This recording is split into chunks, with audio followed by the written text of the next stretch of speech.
피고인 데리고 나오시죠.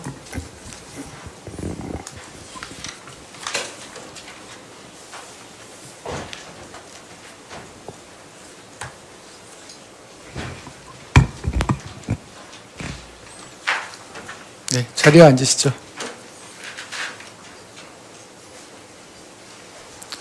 김건희 피고인이죠. 예. 예, 주소와 직업은 지난번 공판기일에서 말한 내용과 변동이 없습니까? 예. 판결 내용이 좀 길어서 착석한 상태에서 판결 이유 말하고 주문 선고할 때 자리에서 일어나도록 하겠습니다.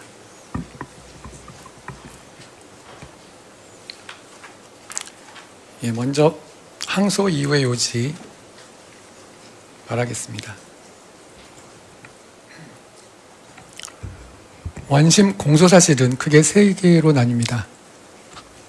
자본시장과 금융투자업에 관한 법률 위반, 이하 자본시장법 위반이라고 합니다.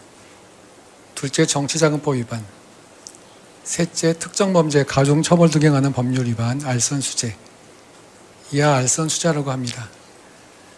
그중 알선수재 부분은 2022년 4월 7일자, 2022년 7월 5일자, 2022년 7월 29일자로 나누어서 공소가 제기되었습니다.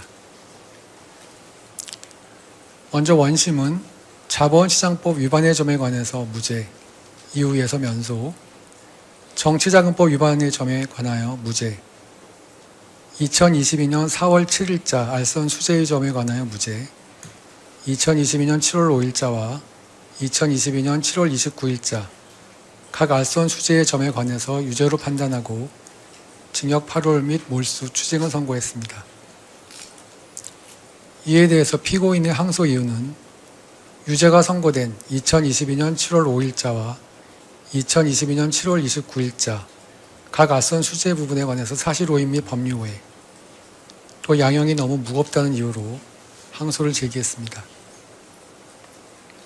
특별검사 측은 무죄, 이유면소 부분인 자본시장법 위반의 점에 관해서 공동정범 성립이나 죄수, 공소시효 등에 관한 사실 오인 내지 법리오해, 무죄 부분인 정치자금법 위반의 점 및 2022년 4월 7일자 알선수재의 점에 관해서 사실 오인 내지 법리오해를 이유로 항소를 제기했고, 유죄 부분인 2022년 7월 5일자 및 2022년 7월 29일자 각 알선수재 부분에 관해서 양형이 너무 가볍다는 이유로도 항소를 제기했습니다.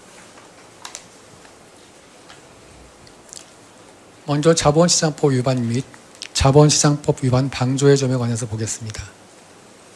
특별검사 측은 이 법원에 이르러 기존 공소사실을 주의적 공소사실로 유지하면서 일부 내용을 변경하는 내용으로, 또 예비적 공소사실로 방조 부분을 추가하는 내용으로 공소장 변경 허가 신청을 하였고, 그 신청이 받아들여져 공소장이 변경됐습니다. 다만 검사의 사실 오인 및 법리 오해 주장은 여전히 이 법원의 심판 대상이 되므로 이에 관해서 아래에서 차례로 살펴보겠습니다. 이 사건 공소사실은 주의적 공소사실로 피고인은 권모 씨 등과 공모하여 2010년 10월 21일경부터 2012년 12월 7일경까지 사이에 도이치모터스 주식의 매매에 관하여 총 62만 5,093주에 대한 통정 가장 매매를 하고 3,127회의 이상 매매 주문 등 시세 조종성 주문을 제출하여 도이치모터스 주식의 매매 거래가 성황을 이루고 있는 듯이 잘못 알게 하거나 그 시세를 변동시키는 행위 및 시세를 고정시키거나 안정시킬 목적으로 그 증권에 관한 일련의 매매를 함으로써 8억 1,144만 3,596원의 차익을 실현하여 동액 상당의 부당이익을 취득하였다는 부분입니다. 예비적 공소사실은 피고인은 위와 같이 권모 씨, 이모 씨 등이 도이치모터스 주식에 관한 시세 조정을 하고 있다는 사실을 알면서도 2010년 10월 28일경부터 2012년 11월 28일경까지 도이치모터스 주식 합계 61만 195주를 매수하고 2010년 10월 28일경부터 2021년 3월 30경 사이 51만 4,725주에 대한 통정 매매를 하고 2021년 1월 10일경부터 2012년 8월 9일경까지 사이에 43회에 걸쳐 이상 매매 주문 등 시세 조정성 주문을 제출함으로써 권모 씨, 이모 씨 등의 위 시세 조정 행위를 용이하게 하여 이를 방조하고 종액 상당의 차익을 실현하여 부당이익을 추적하였다는 취지입니다. 원심은 주의적 공소사실 중 2010년 10월 22일부터 28일경부터 2011년 1월 13일경까지 이 사건 대신증권 및 이 사건 미래에셋대우 계좌에서 이루어진 일련의 매매 행위를 첫 번째 행위로 2011년 3월 30일경 이 사건 하나투자증권 계좌에서 이루어진 한 개의 매수 행위를 두 번째 행위로 2012년 7월 25일경부터 2012년 8월 9일경까지 하나투자증권 계좌에서 이루어진 일련의 매수 행위를 세 번째 행위로 특정 구분한 다음 첫 번째 행위는 포괄일제, 두 번째 행위는 단일범행, 세 번째 행위는 포괄일제를 구성한다고 판단하고 위각 행위는 실체적 경합범위에 해당하며 첫 번째, 두 번째 행위는 10년의 공소시효가 도과하여 이후면소, 세 번째 행위는 무죄로 판단했습니다. 또한 원심은 첫 번째 행위에 관해서 피고인은 민모 씨, 김모 씨 등에게 넘겨준 도이치모터스 주식 18만 주 및 블랙펄 측에 제공된 이 사건 미래에셋대우 계좌가 도이치모터스 주식에 대한 시세 조정 행위에 도움될 수 있다는 사정을 미필적으로나마 인식하면서 이익을 얻기 위해 이를 용인한 것으로 볼 여지가 있다고 판단하면서도 공동정범으로서의 공동 가공의 의사가 있었다거나 기능적 행위 지배가 있었다고 볼 수 없다는 이유로 공동정범의 성격을 인정하지 않았습니다. 두 번째 행위는 10년의 공소시효가 도과되었을 뿐만 아니라 세 번째 행위와 마찬가지로 공범들과 사이에 의사연락하에 이루어진 행위라고 볼 수 없다고도 판단했습니다. 이에 대해서 저희 재판부는 다음과 같이 판단했습니다. 먼저 특별검사 측의 주의적 공소사실을 보면 피고인을 이 사건 시세조정 행위의 공동정범으로 공소를 제기한 것입니다. 따라서 피고인에게 공동정범 책임이 성립하는지에 관해서 먼저 살펴보겠습니다. 크게 블랙펄에 대한 자금과 증권계좌 위탁, 통정 매매 과정, 그 밖의 사정으로 나누어 살펴본 다음에 결론 부분을 말씀드리겠습니다. 먼저 블랙펄에 대한 자금과 증권계좌 위탁입니다. 여기서 블랙펄은 주식회사 블랙펄 인베스트를 말합니다. 김모 씨는 2010년 10월경 블랙펄의 대표이사 이모 씨와 함께 도이치모터스의 최대 주주 겸 대표이사 권모 씨를 만나 그로부터 시세 조정을 의뢰받게 되었고 2010년 10월 19일부터 20일경 블랙펄 측의 민모 씨에게 권모 씨를 찾아가 주변인들 보유 주식을 알아봐 달라고 제안할 것임을 알려주는 문자 메시지를 보냅니다. 피고인은 2010년 10월 22일경 권모 씨의 권유에 따라 자신 명의 이 사건 미래에셋대우 계좌에 10억 원을 새롭게 입금하고 그 무렵 블랙펄 측에 위 증권계좌를 위탁하였으며 위 증권계좌에 2010년 10월 2일경 9억 5천만 원과 11월 4일경 5천만 원을 추가로 입금한 것입니다. 이와 같은 피고인의 자금 및 증권계좌 제공은 이 사건 시세조정 행위 초기부터 이루어졌는데 블랙펄 측의 수익의 40%를 나눠주기로 하고 위와 같이 20억 원이 들어있는 증권계좌를 제공하면서 도이치모터스 주식의 매도 매수 권한까지 맡기는 것이었습니다.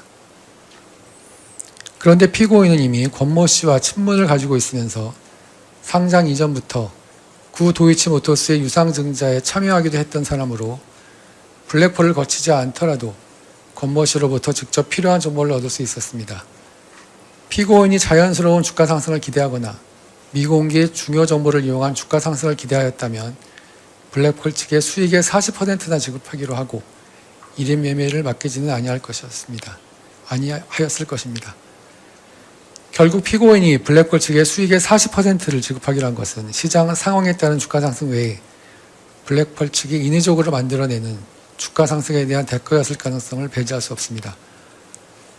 결국 20억 원이 입금된 이 사건 미래에셋 대우 계좌를 아무런 인적 물적 담보도 제공받지 아니하고 손실보장 약정도 체결하지 아니한 채 도이치모터스 주식이라는 단일 종목에 대한 1인 매매에 사용할 수 있도록 블랙펄 측에 제공하고 그 수익의 40%까지 주기로 하였다는 것인데, 첫째 20억 원이란 돈은 수익에 대한 어느 정도의 확신이 없는 상태에서 제공하기는 적지 않은 금액인 점, 둘째 그 당시 도이치모터스 주식은 거래량이나 시가총액이 그다지 큰 종목이 아니었던 점, 그럼에도 피고인과 블랙펄 사이에 구체적인 1인 매매 위탁 기간을 정하였거나 원금 대비 수익 내지 손실 비율이 일정한 수준에 도달했을 때 처분하여 수익을 실현하거나 더 큰 손실을 방지하고자 하는 구체적인 약정도 없었던 점, 넷째, 앞서 본 바와 같이 수익의 40%는 블랙펄이 인위적으로 만들어내는 주가 상승에 대한 대가였을 가능성을 배제할 수 없는 점, 다섯 번째, 피고인은 다른 회사 주식이나 채권 등에 대한 분산 투자나 위험 관리 없이 오로지 도이치모터스 주식의 매매에만 사용하기로 하고 블랙펄 측의 위와 같이 이 사건 미래에셋 대우 계좌 및 20억 원의 자금을 제공한 것인 점, 여섯 번째, 그와 같이 증권 계좌와 자금을 제공한 상대방이 정상적인 방법으로 주가를 관리하는 능력이 검증되지 아니한 블랙펄이라는 점에 비추어 볼 때 피고인으로서는 블랙펄 측에 제공된 이 사건 미래에셋 대우 계좌와 자금이 도이치모터스 주식에 대한 시세 조정 행위에 동원될 수 있다는 사정을 미필적으로나마 인식한 것으로 볼 수 있습니다. 피고인은 앞서 본 바와 같이 거액의 자금이든 이 사건 미래에셋 대우 계좌를 블랙펄 측에 제공하였는데, 이 증권계좌의 경우 주가 상승기 매매 관여 상위 계좌 3위에 올랐고 매수호가 48만 5,667주 중 35만 5,828주를 직저가 대비 고가 매수호가로 제출하여 매수호가 수량 상위 계좌 15개 중에서 그 수량과 비중이 큰 것으로 확인되었습니다. 결국 피고인이 블랙펄 측에 제공한 이 사건 미래에셋 대우 계좌는 그 무렵 이루어진 도이치모터스 주식의 시세 상승에 적지 않은 영향을 미친 것으로 보입니다. 또한 피고인이 이 사건 미래에셋 대우 계좌에 처음 10억 원을 입금한 이후 시세 조정이 이루어지고 있는 도중 두 번 더 자금을 입금하였는데, 이와 같은 피고인의 자금 추가 입금은 그 사이에 이루어진 거래 내역을 확인한 다음 이루어진 것으로 볼 수 있습니다. 또한 피고인은 블랙펄 측에 자금과 이 사건 미래에셋 대우 계좌를 제공하기로 하고 위 증권 계좌에 10억 원을 입금한 날과 같은 날인 2010년 10월 22일경 미래에셋 대우 직원 박모 씨에게 전화를 걸어 통화를 할 거면 휴대폰으로 하는 것이 낫고 사무실 전화는 다 녹음되지 않는다는 취지로 물어봤습니다. 유독 그날 HTS 거래를 하는 방법을 문의하면서 이와 같은 내용의 말을 하였다는 것은 앞으로 이 사건 미래에셋 대우 계좌로 이루어질 도이치모터스 주식 거래에 관해서 흔적을 남기고 싶지 않다는 속내를 드러내는 것으로도 볼 수 있습니다. 또한 피고인은 이 사건 미래에셋 대우 계좌 관련 수사기관에서 진술을 번복하였고, 특히 미래에셋 대우 직원 박모 씨와의 통화 녹취록에 배치되는 진술을 하기도 했습니다. 다음으로 공모음들 사이의 수익 분배 약정은 다양하고, 특히 순차 공보가 일반적인 시세조정 행위에 따른 수익 분배에 있어서 반드시 모든 공범들의 모든 계좌 내역을 감안해서 수익 분배가 이루어져야 한다고도 볼 수 없습니다. 정산 관련 피고인과 블랙펄 사이에 구체적인 정산 내역이 기재되어 있는 엑셀 파일이 있는데, 피고인은 수사기관 조사에서 전혀 알지 못한다고 진술했습니다. 그러나 관련 증거에 따르면 피고인이 2011년 1월 13일 박모 씨로부터 정산에 관한 자문을 받다가 위 엑셀 파일을 팩스로 보낸 것으로 보이고, 대화 내용에 비춰볼 때 위 엑셀 파일에 기재되어 있는 내용을 토대로 질문과 대답이 이루어진 것으로 보입니다. 다음으로 도이치모터스 주식 18만 주 매도 과정에 관해서 보겠습니다. 피고인은 2010년 10월 28일 및 2010년 11월 1일 주포 김모 씨, 블랙펄 측의 민모 씨가 실시간으로 지정한 시점인 호가에 이 사건 대신증권 계좌에 있던 도이치모터스 주식 18만 주를 매도했습니다. 피고인은 2010년 10월 28일 김모 씨와 민모 씨가 말해준 시점에 10만 주를 매도한 다음 민모 씨, 김모 씨 등의 결정을 기다리기도 하였던 것으로 보이고, 피고인이 단순히 이 18만 주를 매도하고자 하는 것이었다면 김모 씨, 민모 씨가 정한 시점이나 호가에 매도할 필요가 없었습니다. 결국 피고인이 민모 씨, 김모 씨가 지정한 시점에 매도 주문을 제출한 것은 피고인이 매도하는 주식을 민모 씨, 김모 씨 측이 매수하여 받아간다는 인식이 있었기 때문으로 보입니다. 실제로 18만 주 중 13만 9,383주 부분은 관련 판결에서 통정매매에 의한 시세조정 행위로 판단되었습니다. 자본시장법이 금지하고 있는 시세조정 행위의 일종인 통정매매란 상장 유가증권 또는 협회 중개시장에 등록된 유가증권의 매매 거래에 관해서 양 당사자가 미리 통정한 후 동일 유가증권에 대하여 같은 시기에 같은 가격으로 매수 또는 매도하는 행위인데, 앞서 본 주식 거래의 태양이나 거래의 경위 등에 비춰보면 피고인이 도이치모터스 주식 18만 주를 정해진 시점에 정해진 가격으로 매도한 것은 통정매매에 해당합니다. 여기에서 다음에서 보는 해당 주식의 가격 및 거래량의 동향, 전후의 거래 상황 등을 보태어 보면 도이치모터스 주식 18만 주를 매도할 당시 피고인에게 미필적으로나마 그 매매가 성악을 이루고 있는 듯이 잘못 알게 하거나 그 밖의 타인에게 그릇된 판단을 하게 할 목적이 있었다고 볼 수밖에 없습니다. 그 이유는 다음과 같습니다. 첫째, 피고인은 당시 주식 거래 경력이 최소 5년 이상이었고 전문적인 수준까지는 아니더라도 나름대로 주식시장에서의 수급과 거래량을 고려하여 매매 여부를 결정할 정도의 주식 거래 경험을 가지고 있었던 것으로 보이며, 특히 2009년 5월경부터는 도이치모터스 주식을 거래해 오면서 도이치모터스 주식의 평소 거래량에 대해서도 잘 알고 있었던 것으로 보입니다. 실제 피고인과 박모 씨 사이에 과거 통화 내역을 보더라도 도이치모터스 주식의 하루 거래량을 알고 있었던 것으로 보입니다. 2010년 10월 28일자 피고인의 매도 주문 수량은 본격적인 시세 조정이 이루어지기 전 평소 하루치 거래량에 맞먹는 10만 주 수준으로 다른 사람들의 매도 주문 수량과 큰 차이가 있었습니다.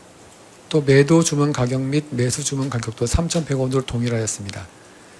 또한 2010년 11월 1일자 피고인의 매도 주문 수량은 8만 주 수준으로 마찬가지로 다른 매도 주문 수량과 큰 차이가 있고, 매도 주문 가격 및 매수 주문 가격도 3,300원으로 동일하였습니다. 다음으로 피고인 측은 김모 씨가 검찰 조사에서 이 18만 주 거래에 관해서 주가가 오르기 전에 미리 싸게 주식을 많이 잡아놓는 것이 주 목적이었다고 진술한 점을 들어 당시 거래량을 늘려서 일반 투자자들의 매매를 유도하려는 목적이 주된 것은 아니었다고 주장하고 있습니다.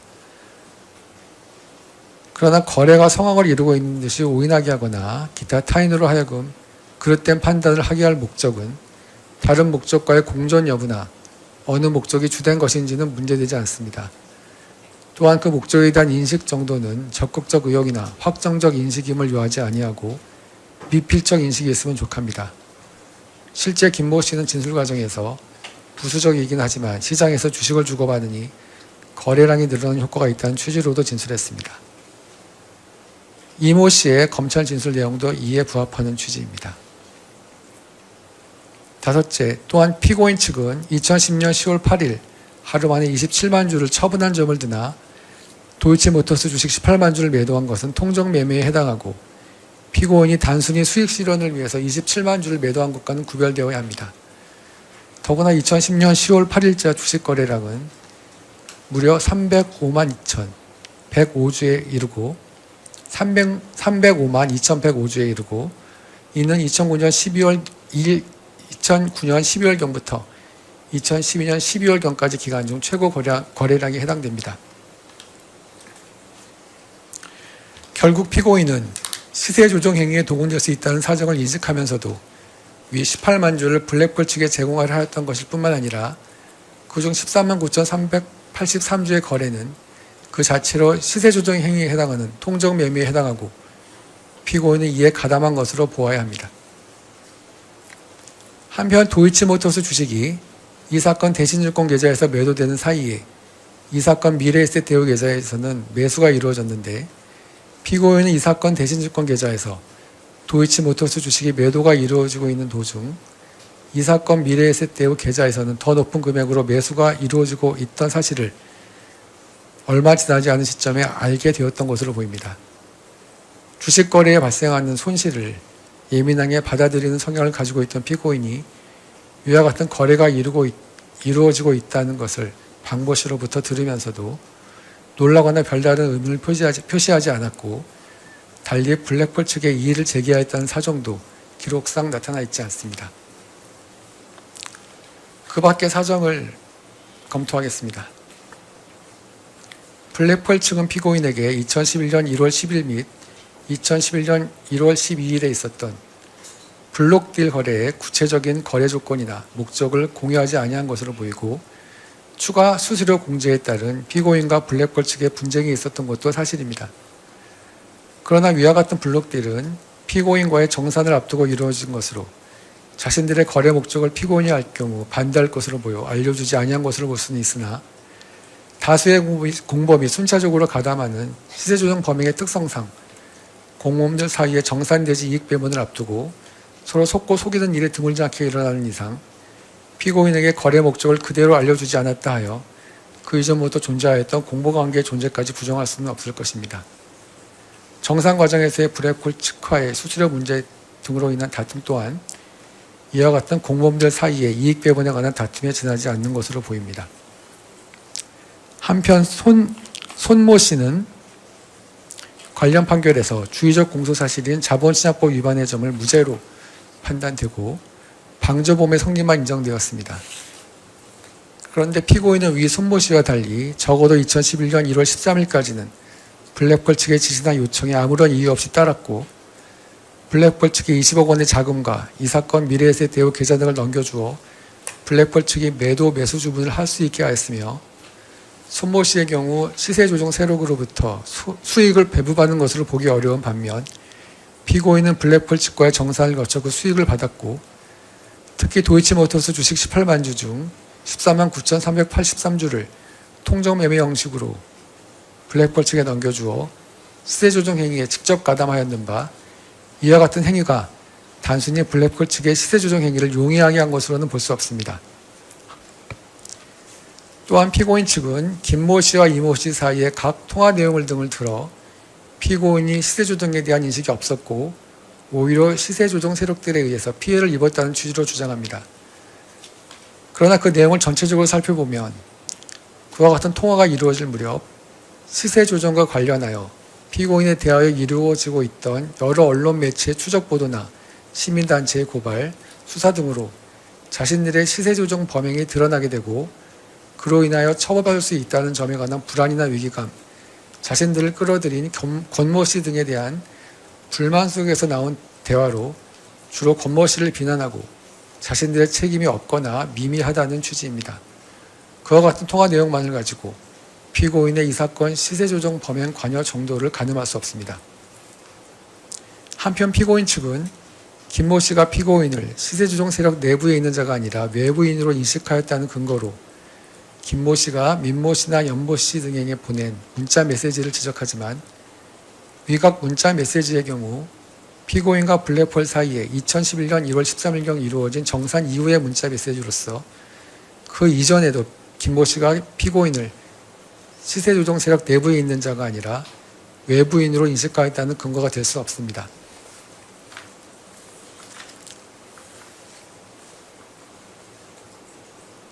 공범에 관한 법리와 앞서 살핀 여러 사실 및 사정을 종합하면 도이치모터스의 대표이사이자 대주주인 권모 씨는 김모 씨, 블랙펄 등 시세조정 세력과 함께 도이치모터스 주식에 대한 시세조정을 하기로 순차 공모하고, 피고인은 이와 같은 권모 씨의 권유로 시세조정 행위를 주도한 블랙펄 측에 합계 20억 원의 자금이 든 이 사건 미래에셋 대우 계좌를 위탁하여 시세조정 행위에 사용하게 하고 그 수익을 6대 4로 나눴으며, 김모 씨와 블랙펄 측이 실시간으로 지정한 시점 및 호가에 이 사건 대신증권 계좌에 있던 자신의 도이치모터스 주식 18만 주를 매도하면서 그중 적어도 관련 판결에서 유죄가 인정된 13만 9,383주를 통정매매 방식으로 블랙펄 측에 넘겨주어 시세조정 행위에 가담한 것으로 보아야 합니다. 이에 따라 단순히 블랙펄 측에 제공된 이 사건 미래에셋 대우 계좌 및 자금과 블랙펄 측에게 매도한 도이치모터스 주식이 시세 조정 행위에 동원될 수 있다는 사실을 알고 이를 용인함을 넘어서 블랙펄 등의 시세 조정 행위에 대하여 공동 가공의 의사를 가지고 기능적 행위 주회를 통하여 간합한 것으로 인정할 수 있습니다. 결론적으로 공동정범 책임은 인정된다는 것이 저희 재판부 판단입니다.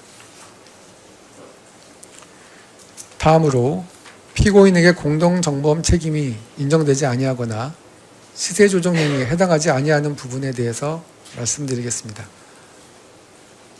별지 범죄 일람표 1순번 1-4 17, 80 기재 주식거래 부분입니다. 피고인이 겉멋이 둔가 범행을 공모하였다고 볼 수 없는 2010년 10월 21일경 별지 범죄 일람표 1순번 1-4 기재 거래에 관해서는 공동정범으로서 책임이 성립하지 않습니다. 다음으로 별지 범죄 일람표 1 순번 17 기재 거래는 관련 판결에서 통정 가장매매로 인정되지 않았고 달리 볼 증거도 없습니다. 같은 범죄 일람표 1 순번 80 기재 거래 또한 관련 판결에서 통정 가장매매로 인정되지 아니하였고 특별검사 측이 제출한 증거만으로는 위와 같은 거래가 통정매매에 해당한다고 단정하기 어렵습니다. 다음으로 피고인과 블랙펄 측과의 정산 이후인 2011년 1월 14일경부터 2012년 12월 5일경까지 이 사건 대신증권 계좌, 이 사건 하나투자증권 계좌에서 이루어진 주식거래 부분에 관해서 보겠습니다. 원심은 이 부분에 대해서 피고인이 2011년 1월 13일경 블랙펄 측에 맡긴 도이치모터스 주식에 관한 1인 매매를 종료하였고 블랙펄 측과 수익금을 정산하는 과정에서 크게 이의를 제기하였다는 점 등의 여러 사정을 들어 특별검사 측이 제출한 증거만으로는 2011년 1월 14일경부터 2012년 12월 5일경까지 이 사건 대신증권 계좌, 이 사건 하나투자증권 계좌에서 이루어진 도이치모터스 주식 매매가 피고인과 겉멋이 등의 의사 연락하에 이루어진 것이라고 단정하기 어렵고 달리 이를 인정할 증거가 없다고 판단했습니다. 우리 재판부는 이와 같은 원심의 판단은 옳고 피고인이 2021년 1월 13일 블랙펄 측과의 정산을 거친 이후 이 사건 하나투자증권 계좌 등으로 도이치모터스 주식을 매수한 거래는 시세 조정 행위로 볼 수 없다는 입장입니다. 구체적으로 별지 범죄 일람표 1순번 81기재 거래인 2021년 3월 30일자 거래는 관련 판결에서 시세 조정 행위로 인정되지 않았고 특별검사 측이 제출한 증거만으로 통정 매매로 볼 수 없습니다. 범죄 사실의 증명이 없는 경우에 해당합니다. 다음으로 피고인 명의 이 사건 하나투자증권 계좌로 2012년 7월 25일부터 2012년 8월 9일경까지 이루어진 거래는 관련 판결에서 시세 조정 행위로 판단되지 않았고 앞서 본 바와 같이 같은 취지의 원심 판단은 정당하므로 피고인이 다른 공범들과 공모하여 2012년 7월 25일경부터 2012년 8월 9일경까지 사이에 별지 범죄 일람표 2순번 일부 기재와 같이 42회 이상 매매 주문 등 시세 조정성 주문을 제출함으로써 매매가 성악을 이루고 있는 듯이 잘못 알게 하거나 그 시세를 변동시키는 매매를 하였다는 공소사실은 범죄 사실의 증명이 없는 경우에 해당합니다. 다음으로 2012년 12월 7일경까지 시세 조정 행위가 지속되었음을 전제로 하는 부분입니다. 특별검사 측은 이 법원에 이르러 공범들의 시세 조정 행위가 2012년 12월 7일경까지 지속되었음을 이유로 범행 종기를 변경하였으나 제출된 증거만으로 당초 공소를 제기한 범행 종기인 2012년 12월 5일이 지난 이후 공범들이 통정 가장 매매에 의한 시세 조정 행위와 현실 거래에 의한 시세 조정 행위를 이어갔다는 사실을 인정하기 부족하고 달리 이를 인정할 증거가 없으므로 이 부분 공소사실은 범죄 사실이 증명이 없는 경우에 해당합니다. 다음으로 앞서 본 바와 같이 피고인에게 공동정범 책임이 인정되지 아니하거나 시세 조정 행위에 해당하지 아니하는 부분에 관해서 피고인에게 방조 책임을 인정할 수 있는지에 관해서 보겠습니다. 우선 앞에서 피고인의 범행 가담 이전이나 시세 조정 행위로 볼 수 없다고 판단된 거래에 관한 피고인의 방조 책임도 성립할 수 없습니다. 따라서 2010년 10월 21일경, 2010년 10월 28일경 2011년 1월 13일경 기재 거래 관련 피고인의 방조 책임이나 2012년 12월 6일 및 2012년 12월 7일경에도 시세 조정 행위가 있었음을 전제로 한 피고인의 방조 책임 또한 성립하지 않습니다. 또한 2011년 1월 14일 이후에도 도이치모터스 주식 매수 거래가 이루어진 사실은 앞서 인정한 내용과 같습니다. 그러나 피고인은 김모 씨 등 시세 조정 세력들의 범행 실행을 용이하게 할 의사로 도이치모터스 주식을 매수한 것이 아니라 주가가 오를 것으로 예상하고 스스로의 판단으로 주식을 매수한 것으로 보아야 하므로 2011년 1월 14일 이후 주식을 매수하였다고 하여 정범의 실행을 방조한다는 방조의 고의가 인정될 수 없습니다. 따라서 이 부분 방조 책임도 인정될 수 없습니다. 다음으로 2011년 1월 14일 이후 공범들의 시세 조정 행위에 대한 피고인의 죄책에 관해서 보겠습니다.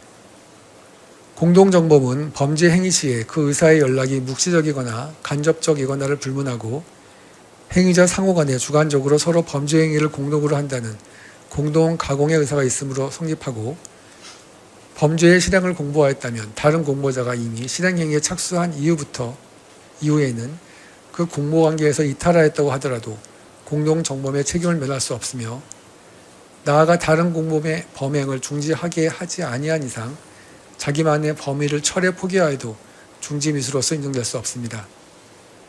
더욱이 주식 시세 조정의 목적으로 허위 매수 주문 행위, 고가 매수 주문 행위 및 통정 매매 행위 등을 반복한 경우 불공정 거래 행위 금지 위반의 포괄일죄가 성립하는 것이고, 피고인이 포괄일죄의 관계에 있는 범행의 일부를 실행한 후 공범 관계에서 이탈하였으나 다른 공범자에 의해 나머지 범행이 이루어진 경우 피고인이 관여하지 아니한 부분에 대해서도 죄책을 부담합니다. 앞서 본 바와 같이 피고인은 권모 씨, 김모 씨, 블랙펄 등과 순차 공모하여 블랙펄 측의 수익의 40%를 나눠주기로 하고 시세 조정을 위한 자금 및 이 사건 미래에셋 대우 계좌를 제공하였으며, 통정 매매에 의한 시세 조정 행위에 가담하던 등 포괄일죄의 관계에 있는 범행의 일부를 실행하였는 바, 피고인이 2011년 1월 13일 블랙펄 측과의 정산을 거쳐 공모관계에서 이탈하였다고 보더라도 다른 공범들이 시세 조정 행위를 2012년 12월 5일까지 계속하였으며, 피고인이 다른 공범들의 범행 실행을 저지하지도 아니하는 이상 그 이후 다른 공범들이 행한 시세 조정의 행위에 대하여도 그 죄책을 부담하게 됩니다. 다음으로 부당이득액에 관해서 보겠습니다. 특별검사 측은 피고인의 명의 또는 그 차명 계좌에서 이루어진 거래만을 토대로 부당이득액을 계산하여 8억 1,144만 3,596원을 피고인의 부당이득액으로 산정했습니다. 그러나 관련 법령과 관련 법리 등에 비추어 볼 때 이 부당이득액은 구 자본시장법상 가중구성 요건으로서 적용이 가능한 유형적 부당이득액으로 특정되지 않습니다. 이 사건 시세조정 행위로 인한 부당이득액은 산정하기 곤란한 경우에 해당한다고 판단되므로 구 자본시장법 제443조 제2항 제2호에 가중구성 요건을 적용할 수 없습니다. 그 구체적인 이유는 다음과 같습니다. 첫째, 자본시장법 시행령 별표에 부당이득액의 산정 방식에 따르면 여러 사람이 공동으로 위반 행위에 가담한 경우에는 해당 위반 행위로 발생한 부당이득액을 위반 행위자별 부당이득액으로 한다고 규정하고 있는 바, 이는 다수가 관여하는 시세조정 범죄 특성상 위반자들이 다수의 계좌를 이용하는 경우가 많고, 이때 공범들별로 시세조정에 이용되는 계좌와 이익을 실현한 계좌가 일치하지 않을 수 있기 때문입니다. 이와 같은 방식으로 이 사건 시세조정행위 전체로부터 발생한 부당이득액을 산정하려면 전체 공범들의 도이치모터스 주식 보유 및 거래 현황 등이 밝혀져야 하는데, 특별검사가 제출한 증거들만으로는 이를 인정하기 부족합니다. 한편 관련 판결에서 검사가 공소를 제기한 부당이득액을 전제로 계산하더라도 그 거래 비용을 알 수 있는 자료가 없고, 관련 판결에서도 부당이득액을 산정할 수 없다는 취지로 판단하였습니다. 둘째, 특별검사 측은 부당이득액을 계산하면서 외부 요인의 영향을 고려하지 아니하였고, 그 이유는 전체 범죄행위 기간에 해당하는 총 532일 거래일 중 피고인의 주식 매매는 45거래일에 불과하기 때문이라고 주장하고 있습니다.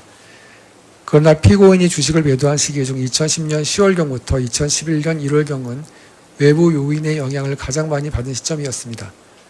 확정된 관련 판결에서도 도이치모터스 주가의 등락이 있었던 2010년 10월경부터 2011년 1월경까지 사이에는 주가에 영향을 미치는 여러 외부 요인이 존재하였던 사정이 인정되었습니다. 세 번째, 부당이득액은 위반 행위와 관련된 거래로 얻은 이익액인데 2010년 10월 28일부터 11월 1일까지 도이치모터스 주식 18만 주의 매매 차익인 1억 704만 2,581원의 경우 위반행위 기간의 매도 금액에서 위반행위 이전 기간인 2010년 1월 12일부터 29일까지의 매수 금액을 공제하는 방식으로 산정하였는 바 이는 피고인이 관여한 이 사건 시세조정 행위와 관련된 거래로 얻은 이익으로 볼 수 없습니다. 또한 피고인이 2010년 1월 12일부터 29일경 향후 이 사건 조정행위가 이루어질 것을 미리 예상하고 그 전에 주식을 취득한 경우로 볼 수도 없습니다. 마지막으로 공소시효에 관해서 보겠습니다. 동일 죄명에 해당하는 수개의 행위를 단일하고 계속된 범위 하에 일정 기간 계속하여 행하고 그 피해 법익도 동일한 경우에는 이들 각 행위를 통틀어 포괄일체로 처단하여야 하고 그 경우 소멸시효는 최종의 범죄 행위가 종료한 때부터 진행합니다. 앞서 본 바와 같이 피고인은 권모씨, 김모씨, 블랙펄드가 순차 공모하여 블랙펄 측에 수익의 40%를 나누어 주기로 하고 시세 조정을 위한 자금 및 이 사건 미래에세 대여 기자를 제공하였으며 통정 매매에 의한 시세 조정 행위에 가담하는 등 포괄일체 관계에 있는 범행의 일부를 실행하였고 피고인이 2011년 1월 13일경 정산을 거쳐 공모관계에서 이탈한 이후에도 다른 공모범들의 이 사건 시세 조정 행위는 2012년 12월 5일까지 계속되었는 바 피고인은 이에 관해서도 공동정범의 죄책을 부담하게 됩니다. 이러한 시세조정 행위는 단일하고 계속된 범위로 일정 기간 계속하여 행해진 것이므로 위 행위에 대하여 포괄하여 하나의 자본시장법 위반죄가 성립한다고 보아야 하고 위 행위로 인한 범죄 행위의 종료 시기는 다른 공범들이 범행을 마친 2012년 12월 5일경으로 보아야 합니다. 그런데 그 공소시효 10년이 도고하기 전인 2021년 10월 25일경부터 이 사건 공소사실에 피고인의 공범으로 적시된 이모씨 등에 대해서 순차로 공소가 제기되었고 그 유죄 판결이 2025년 4월 3일 확정되었으며 민모씨에 대하여 그 이전이 2022년 12월 15일 공소가 제기되어 현재 항소심 계속 중이며 관련 특검법 부칙 제4조에 따라서도 공소시효가 정지되는 이상 2012년 12월 5일경부터 공소시효가 진행된다고 볼 경우 이 사건 공소가 제기된 2025년 8월 29일 기준으로 공소시효가 도과되지 아니하였습니다. 결론적으로 먼저 원심 판결의 무죄 부분 중 자본시장법 위반의 점에 대해서는 공소장 변경으로 인한 직권 파기 사유가 있고 다음으로 이 부분 주의적 공소 사실인 자본시장법 위반의 점 중 앞서 본 무죄 부분을 제외한 부분에 대해서는 유죄가 인정됨에도 급한 시와 같은 이유로 이 부분 공소 사실을 무죄, 일부 이유 변소를 판단한 원심은 사실을 오인하거나 법리를 오해하여 판결에 영향을 미친 잘못이 있습니다. 검사의 이 부분 항소 이유 주장은 위 인정 범위에서 이유 있습니다.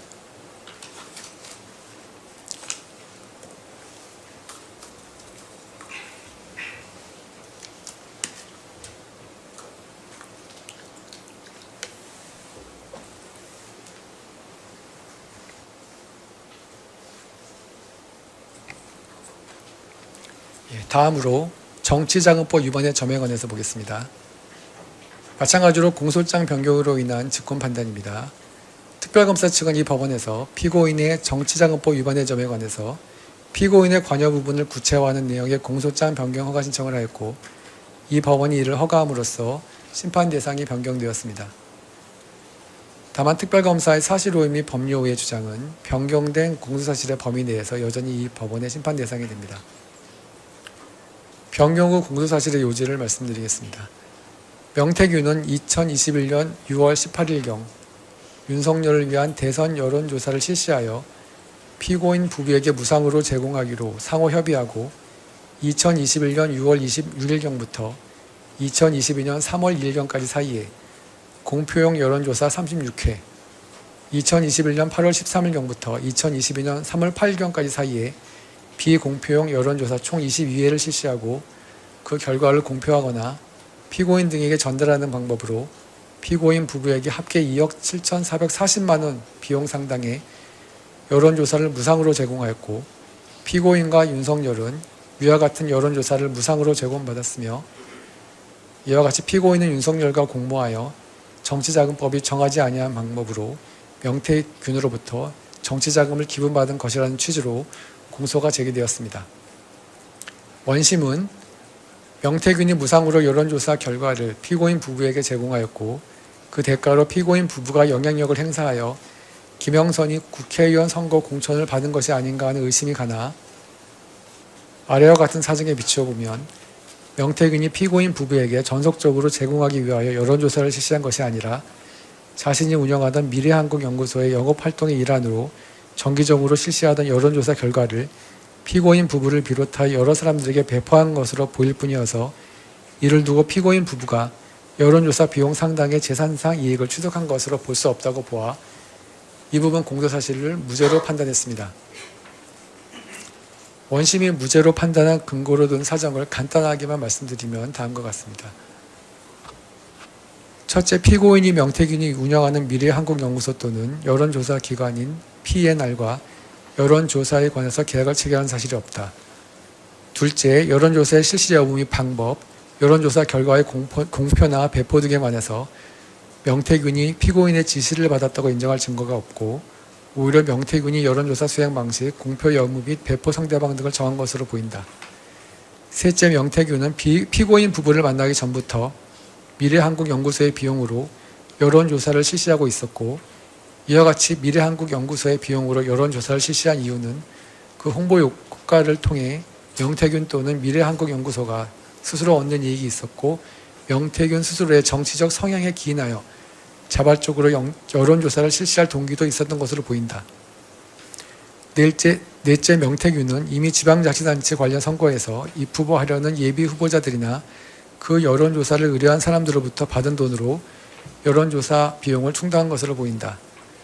다섯째, 이 사건 비용 집계표는 기재된 비용이 과도하게 계산되었고, 피고인 부부가 관여한 바 없는 뉴데일리의 비용 부담에 관한 부분도 포함되어 있는 바, 대통령 당선인의 배우자인 피고인에게 허위 내용이 기재된 서류로 비용을 청구한다는 것은 납득하기 어려우므로 명태균이 피고인에게 이 사건 비용 집계표를 제시하며 비용 청구를 하였을 것으로는 보이지 않는다.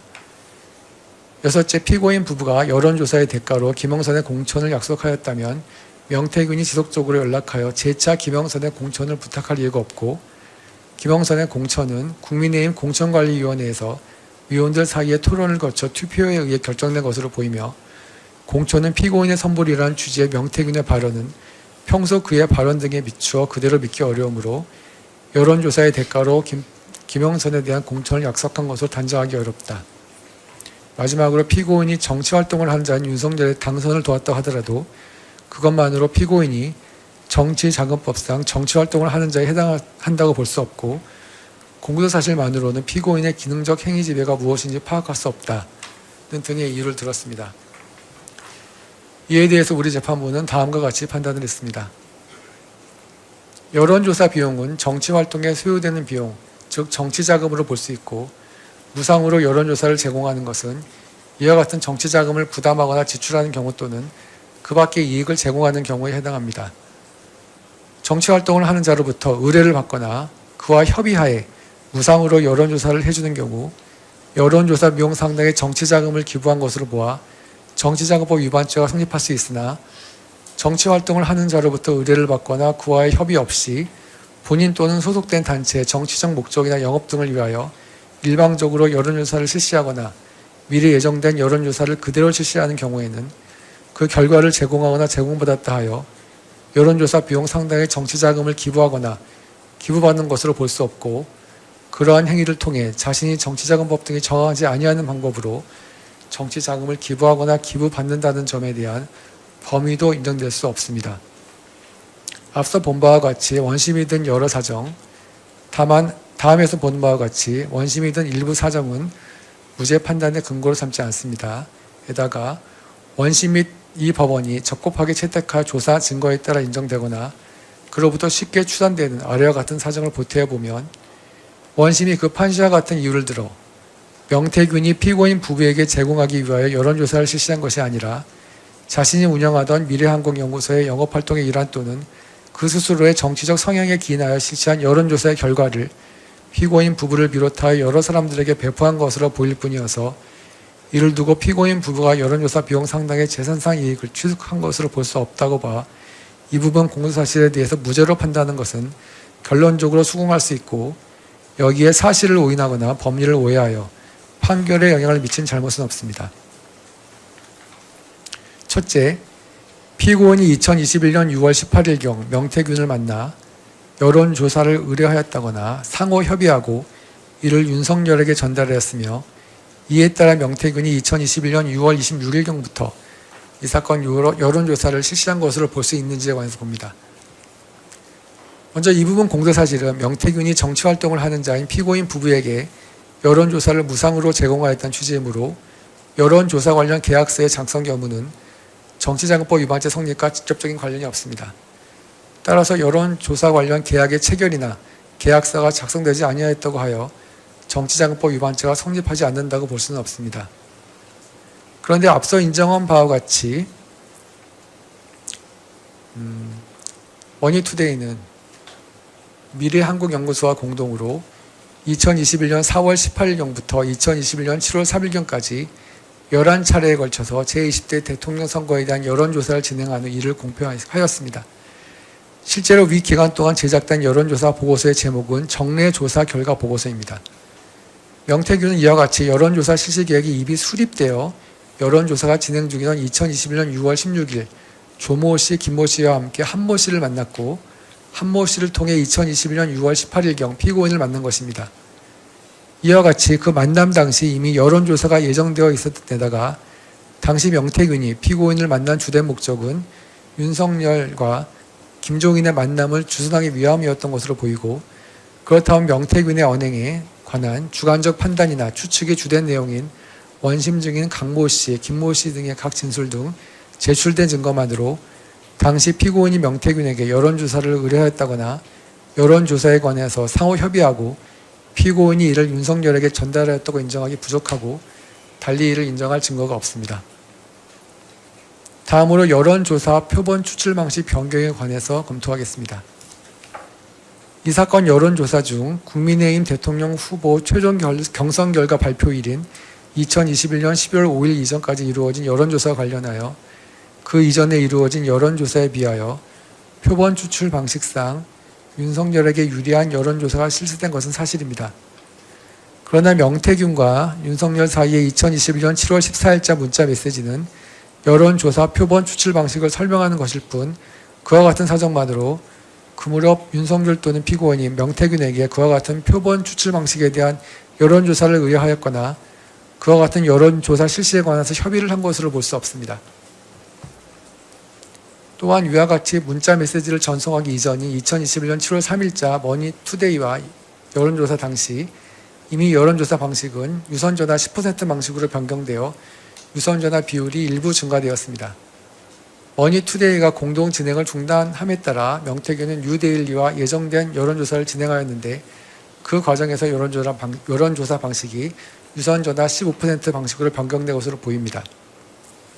또 그 이후 2021년 7월 31일자 세계일보와의 여론조사, 2021년 8월 8일자 영남일보와의 여론조사의 경우 유선전화 10% 방식으로 이루어졌는데 피고인 부부의 의뢰 또는 피고인 부부와의 협의하에 윤석열에게 유리한 방식으로 뉴데일리와의 여론조사 표본 추출 방식이 변경된 것이라면 그 이후 이루어진 세계일보 및 영남일보 여론조사 표본 추출 방식이 변경 전 머니투데이와의 여론조사 표본 추출 방식과 동일하다는 점이 쉽게 설명되지 않습니다.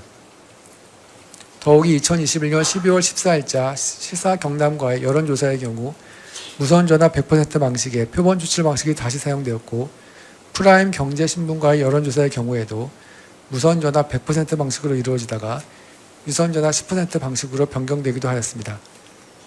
이러한 사실 및 사정을 종합해 보면 윤석열에게 유리한 표본 추출 방식의 여론조사가 일부 실시되었다는 사정만으로 명태균이 피고인 부부의 의뢰 내지 피고인 부부와의 협의에 따라 위와 같은 여론조사를 실시한 것이라거나 피고인 부부에게 그러한 행위를 통해 자신들이 해당 여론조사 비용을 기부받는다는 기부에 대한 범위가 있었다고 인정하기 부족하고 달리 이를 인정할 증거가 없습니다.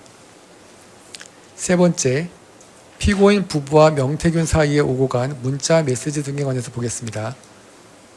먼저 특별검사 측은 명태균과 피고인 사이에 2021년 6월 27일자 문자 메시지 관련 명태균이 피고인에게 여론조사가 보도된 언론 기사를 제공하자 피고인이 명태균에게 좋은 건가요라고 질의하였고 이에 명태균이 네, 여론조사 결과는 걱정하지 않으셔도 됩니다 라 답변한 사실, 이 부분은 인정이 됩니다. 그러나 이러한 문답 내용은 피고인이 명태균에게 여론조사 결과가 윤석열에게 좋은 것인지 해석을 문의하는 질문으로서 명태균이 자신의 전문 분야인 여론조사와 관련된 판세 분석 등에 협조하는 취지로 볼 수 있을지언정 위와 같은 문답 내용으로 명태균이 피고인의 의뢰 내지 피고인과의 협의에 따라 윤석열에게 유리한 여론조사를 실시해 제공하기로 한 것임을 추단할 수는 없습니다. 또한 특별검사 측은 문자 메시지 중 명태균의 여론조사 결과는 걱정하지 않으셔도 됩니다 라는 부분은 피고인과의 협의에 따라 여론조사 결과를 윤석열에게 유리하게 조작하기로 하였으니 걱정하지 말아달라는 취지라고 주장하나 맥락상 여론조사 결과를 예상한 것으로 보일 뿐입니다. 그 밖에 피고인이 명태균으로부터 2021년 7월 3일자 여론조사 결과를 제공받은 후 명태균에게 충성이라는 문자 메시지를 보냈고 명태균이 지지율이 올랐습니다. 축하드립니다 라고 답장하자 이에 감사합니다 라는 문자 메시지를 보낸 사실은 인정됩니다. 그러나 이와 같은 메시지의 문맥이나 맥락상 여론조사 협의를 전제로 한 것으로는 볼 수 없습니다. 다음으로 특별검사 측은 피고인이 2021년 7월 5일경 명태균에게 머니투데이 여론조사 중단 관련 문자 메시지를 전송하였고 명태균이 제가 정리할게요. 걱정하지 마세요 라고 답변하였음을 지적하면서 명태균이 피고인의 의뢰 또는 피고인과의 협의하에 여론조사를 실시한 것이라고 주장하였습니다. 그러나 머니투데이를 공표 매체로 하는 여론조사는 명태균이 피고인 부부와의 만나기 이전부터 예정되어 그대로 실시되고 있던 것이어서 피고인 부부의 의뢰나 협의에 따라 실시된 것이 아니면 분명하고 위 문자 메시지 내용 자체로부터 보더라도 피고인이 뉴데일리를 공표 매체로 하는 새로운 여론조사를 따로 의뢰한 것이 아님을 쉽게 알 수 있습니다. 네 번째로 특별검사 측이 주장하는 여론조사 결과 조작에 관해서 보겠습니다. 특별검사 측은 명태균이 국민의힘 대통령 선거 후보자 경선 기간 중에 5차례 실시한 미래한국연구소 대선 자체조사 결과를 윤석열에게 유리하도록 조작하였는 바 이에 비춰 피고인 부부의 의뢰 또는 지시가 있었거나 피고인 부부와의 여론조사 관련 협의가 추단된다는 취지로 주장하고 있습니다. 그러나 명태균이 피고인 부부를 만나기 전인 2021년 5월 14일자 자체조사에서도 응답한 사람의 숫자를 부풀렸습니다. 여론조사 결과 조작에 관해서 피고인 부부의 관여를 추단할 만한 아무런 증거가 없습니다.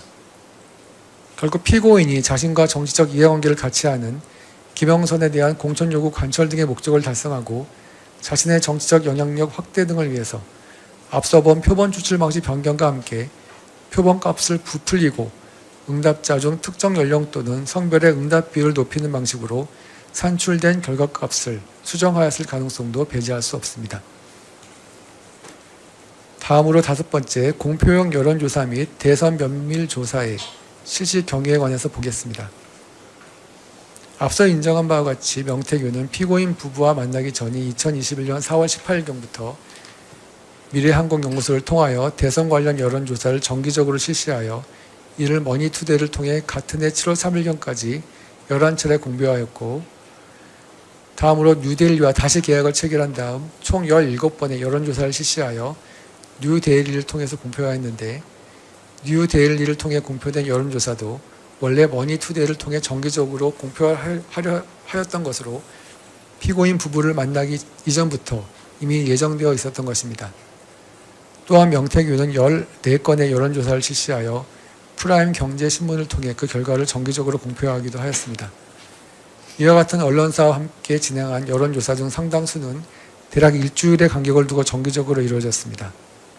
이에 대해서 명태균은 피고인 부부를 만나기 전에 대선 여론조사를 정기적으로 실시한 이유에 대해서 미래한국연구소의 영업이나 광고에 도움이 되기 때문이고 대선 관련 여론조사를 해야 잠재적인 고객이 찾아오기 때문이라고 진술하였으며 이에 부합하는 증거도 있습니다.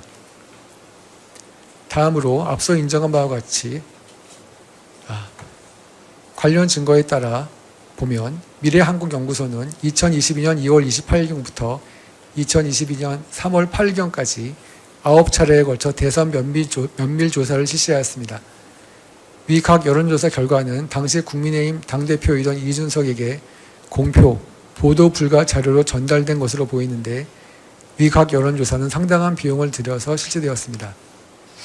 그러나 앞서 본 바와 같이 표본 추출 방식상 윤석열에게 유리한 여론조사가 아닐 뿐만 아니라 제4차부터는 공직선거법에 따라 외부에 공표될 수 없는 이른바 깜깜이 기간에 실시되었는 바 피고인 부부에게 전달되지 아니하여도 피고인 부부에게 유리한 정치적 효과를 발생시킬 수 있는 여론조사도 아니었고 피고인에게 전달된 시점 등에 비추어 보더라도 윤석열의 정치적 입지 강화에 사용될 것이 예정되어 있었던 것으로 볼 수도 없습니다. 따라서 위 여론조사의 경우 명태균 스스로의 정치적 영향력 확대 등 필요에 따라 실시되었거나 미래한국연구소가 영업활동의 일환으로 실시한 여론조사로 보일 뿐이고 피고인 부부의 의뢰나 피고인 부부와 협의하에 실시된 것으로 추단할 만한 다른 사정도 없습니다. 여섯 번째, 여론조사 결과의 전달 대상에 관해서 보겠습니다. 이 사건에서 공소가 제기된 총 58회의 여론조사 중 피고인 부부에게 전달된 것은 공표용 10건, 비공표용 4건에 불과하고 특히 공표용 10건 중 5건은 공표가 이루어진 후 피고인 부부에게 전달되었습니다. 또한 명태균은 위 여론조사 결과 중 일부를 피고인 부부 외에 다른 사람들에게도 함께 전송하였는데 피고인 또는 윤석열에게만 전달된 여론조사 결과는 단 3차례에 불과했습니다. 그런데 명태균이 피고인 부부에게 그 결과를 보고할 계획도 없이 단지 그와 같은 여론조사가 결과적으로 윤석열의 정치적 입지 강화와 이른바 밴드웨건 효과에 도움이 될 수도 있다는 정도의 사정만으로 상당한 액수의 돈이 드는 여론조사를 피고인 부부로부터 의뢰를 받거나 그들과의 협의하에 실시한 것으로 보기는 어렵습니다. 이와 관련하여 여의도연구소의 전 원장 지모 씨는 이 사건 여론조사에 관해서 자신이 받아보는 수많은 여론조사 결과 중 하나일 뿐이라고 진술하였고 서모 씨는 중앙선거 여론조사심의회 홈페이지에 공표된 제20대 대통령 선거 관련 여론조사는 총 1131건 정도라고 진술하였으며 이 사건 여론조사는 지상파 방송 또는 전국을 대상으로 하는 유력 일간지에 소개된 것도 아니고 매일 전국에서 수많은 기관 및 업체들이 실시하는 여론조사 중 하나에 불과하며 앞서 본 바와 같이 2차부터 9차까지의 대선 면밀조사의 경우 윤석열에게 유리한 표본 추출 방식을 택하고 있지도 않습니다. 이와 같이 명태균은 피고인 부부를 만난 이후에도 여론조사 결과 중 일부만을 피고인 부부에게 전달하였고 피고인 부부 이외의 다른 사람에게도 여론조사 결과를 전달했을 뿐만 아니라 여론조사 결과의 전달 여부나 전달 범위, 전달 방법 등은 모두 명태균이 정한 것으로 보입니다. 이는 피고인 부부의 의뢰나 피고인 부부와의 협의하에 여론조사가 실시되었다는 취지의 특별검사 측 주장에 배치되고 이러한 사정은 그 이전에 이루어진 다른 여론조사와 마찬가지로 이 사건 여론조사가 미래한국연구소의 영업활동의 일환으로 명태균 자신의 정치적 영향력 확대를 위한 수단 내지 목적에 따라 이루어진 것임을 추단하게 합니다. 나아가 이와 같이 피고인 부부는 명태균이 언제 어떠한 방법으로 여론조사를 실시하였는지 누구에게 어떠한 방식으로 여론조사 결과를 전달하였는지 제대로 알지 못하고 있었던 것으로 보입니다. 그와 같이 보이는 이상 명태균이 한 이 사건 여론조사 비용 상당의 금액을 정치자금으로 기부받는다는 점에 대한 범위가 쉽게 인정될 수도 없습니다. 7번째, 이 사건 여론조사의 대가로 피고인 부부가 김영선의 공천을 약속하였는지에 관해서 보겠습니다. 명태균이 피고인 부부 한모 씨, 이준석 등에게 김영선의 공천을 부탁하는 등 제21대 국회의원 창원시 의창구 보궐선거와 관련하여 김영선의 공천을 위한 많은 노력을 하였고 그것이 공천에 어느 정도 영향을 미쳤다고 볼 여지가 있으며 윤석열도 김영선의 공천을 위하여 상당한 노력을 한 것으로 보입니다. 그러나 미래한국연구소는 이미 언론사와 공동 발표를 전제로 하거나 그 영업을 위하여 여론조사를 실시할 예정이었고 실제로 예정된 여론조사를 실시하는 등 바 윤석열이 김영선의 공천에 영향을 미쳤는지 여부는 변론으로 하고 여론조사를 실시해 준 대가로 김영선에 대한 공천을 약속한 것으로 단정할 수 없습니다. 특별검사 측이 지적한 바와 같이 명태균의 부탁을 받은 피고인 부부가 실제 김영선의 공천 과정에서 영향력을 행사했는지 그에 따라 김영선의 공천이 결정되었는지 여부가 쟁점이 아니라 피고인 부부가 미래한국연구소 또는 명태균이 윤석열을 위한 여론조사를 무상으로 실시해 준 대가로 김영선에 대한 공천을 약속하였는지가 쟁점인데 2022년 4월 28일경 명태균이 피고인에게 보낸 문자 메시지의 내용, 2022년 5월 9일경 명태균과 이준석 사이에 오고 간 문자 메시지의 내용 및 같은 날 순차로 이루어진 피고인 부부와 명태균 사이의 통화 내용에다가 윤상현의 검찰에서의 진술 내용 등을 모두 모아 보더라도 여론조사 내지 여론조사 비용을 김영선의 공천과 연관지을 수 있게 하는 내용이 포함되어 있지 않습니다. 따라서 피고인 부부가 명태균이 여론조사를 실시해 준 대가로 김영선에 대한 공천을 약속한 것으로 보기는 어렵습니다. 그 밖에도 특별검사 측은 여러 가지 주장을 하였는데 일부 주장은 생략을 하고 비용 집계표에 관련된 주장에 관해서 보겠습니다. 특별검사 측은 이 사건 비용 집계표는 명태균이 자신의 비용으로 여론조사를 실시하고 정치 판세를 분석해 선거에 도움을 준 공을 드러내기 위한 수단에 불과하며 실제 비용 청구의 목적으로 활용된 것이 아닌 바 명태균이 이를 피고인 부부에게 실제로 제시하며 비용을 청구한 사실이 있는지 여부는 이 부분 범죄 성립 여부와 관련이 없고 명태균이 위 비용을 청구한 대신 지속적으로 김영선의 공천을 요구하였던 것으로 보이는 바 원심은 이 사건 비용 집계표가 가지는 의미를 잘못 이해한 것이라고 주장하고 있습니다. 그러나 원심은 위 비용 집계표의 부정확성을 지적하고 명태균이 여론조사를 의뢰하지도 아니한 피고인을 상대로 정확하지도 아니한 비용 집계표로 여론조사 비용을 청구하였을 리 없다는 취지로 판단한 것일 뿐입니다. 또한 명태균이 자신의 비용을 들여 여론조사를 하고 정치 판세를 분석하며 선거에 도움을 주었음을 나타내기 위한 수단으로 이 비용 집계표를 사용할 수 있다는 점까지 부정한 것은 아닙니다. 이 부분 특별검사 측 주장은 받아들일 수 없습니다. 다음으로 특별검사 측은 피고인 부부가 명태균에 대한 여론조사 대금을 전혀 부담하지 아니하였다면 다툼이 없고 명태균이 그 비용을 어떤 방식으로 조달하는지 여부는 범죄 성립과 관련이 없음에도 원심이 명태균의 여론조사 비용 조달 경위를 무죄 판단의 근거로 삼은 것은 잘못이라는 취지로 주장하고 있습니다.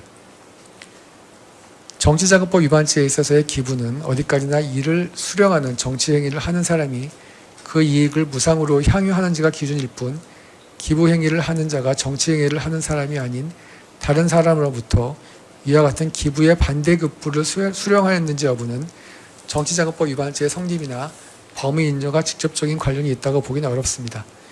이 부분 특별검사 측의 주장은 타당해 보입니다. 끝으로 특별검사 측은 앞서 본 바와 같이 피고인 자신이 정치활동을 하는 자임을 전제로 공소를 제기한 것이라고 밝혔습니다. 그러나 피고인이 정치자금법 제3조 제1호에서 정한 그 밖에 정치활동을 하는 사람에 해당하려면 같은 호에서 구체적으로 열거한 사람 또는 단체에 준하여 정당, 공직선거, 후원회와 직접 관련된 활동을 주로 하는 사람이나 단체로 볼 수 있을 정도에 이르러야 하는데 특별검사 측이 드는 피고인과 명태균 사이의 문자 메시지의 내용이나 명태균이 피고인 부부를 정치적 공동체라고 진술한 내용 등만으로 피고인을 정치활동을 하는 자인 윤석열의 배우자가 아니라 그 스스로 정치활동을 하는 자로까지는 보기 어렵습니다. 이 부분 특별검사 측 주장은 받아들이기 어렵습니다. 결론적으로 원심 판결의 무죄 부분 중 정치자금법 위반의 점에는 앞서 본 공소장 변경으로 인한 직권 파기 사유가 있지만 원심의 이 부분 판단에 사실을 오인하거나 법리를 오해하여 판결에 영향을 미쳤다는 잘못이 있다는 검사의 항소 이유 주장은 받아들일 수 없습니다. 결국 이 부분 정치자금법 위반의 공소사실은 무죄로 판단됩니다. 네 번째 공소사실인 알선 수재의 점에 관해서 보겠습니다.